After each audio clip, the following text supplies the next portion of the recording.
بسم اللہ الرحمن الرحیم۔ سوال: بتائیے لگاتار ورزش کرنے سے کون سی بیماری ٹھیک ہو جاتی ہے؟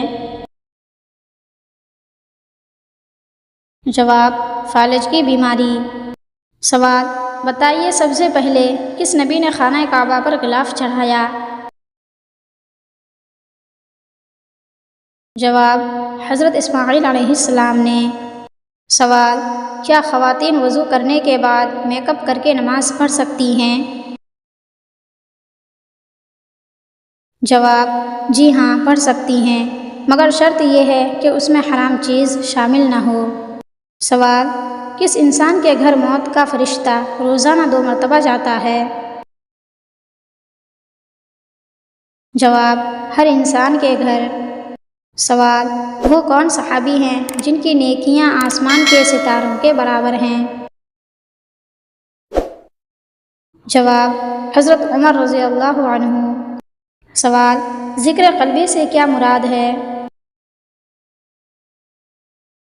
جواب: ہر وقت دل میں اللہ کو یاد کرنا۔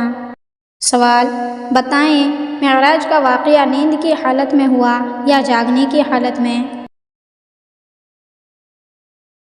جواب: جاگنے کی حالت میں ہوا۔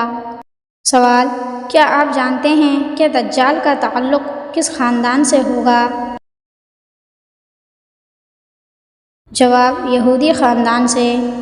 سوال: دولت کے علاوہ اور کون سی چیز رزق میں شامل ہے؟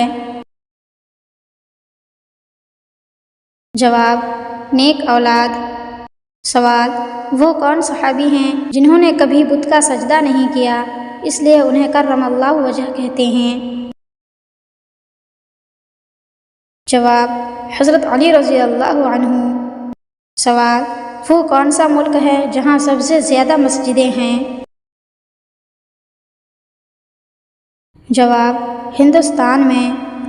سوال: کیا آپ بتا سکتے ہیں کہ مردوں کے لیے کون سا کپڑا پہننا حرام ہے؟ جواب: ریشمی کپڑا۔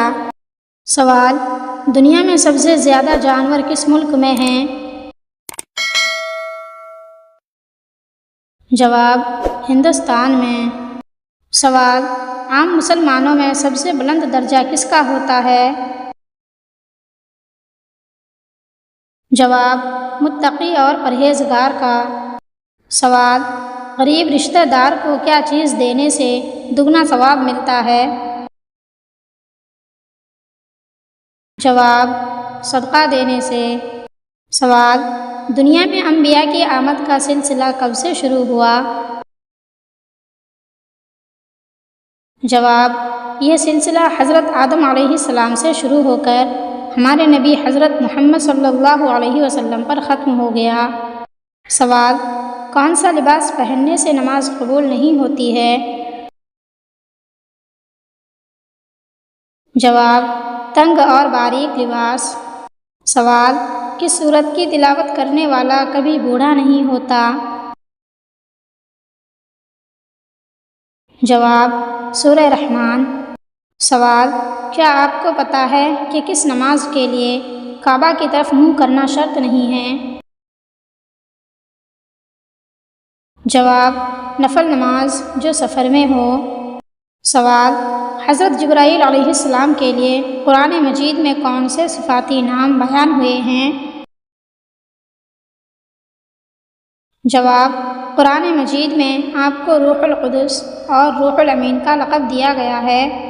سوال: کیا آپ بتا سکتے ہیں کہ جنات کی خوراک کیا ہے؟ جواب: بچا ہوا کھانا۔ سوال: قرآن مجید کے بعد افضل کتاب کون سی ہے؟ جواب: صحیح بخاری۔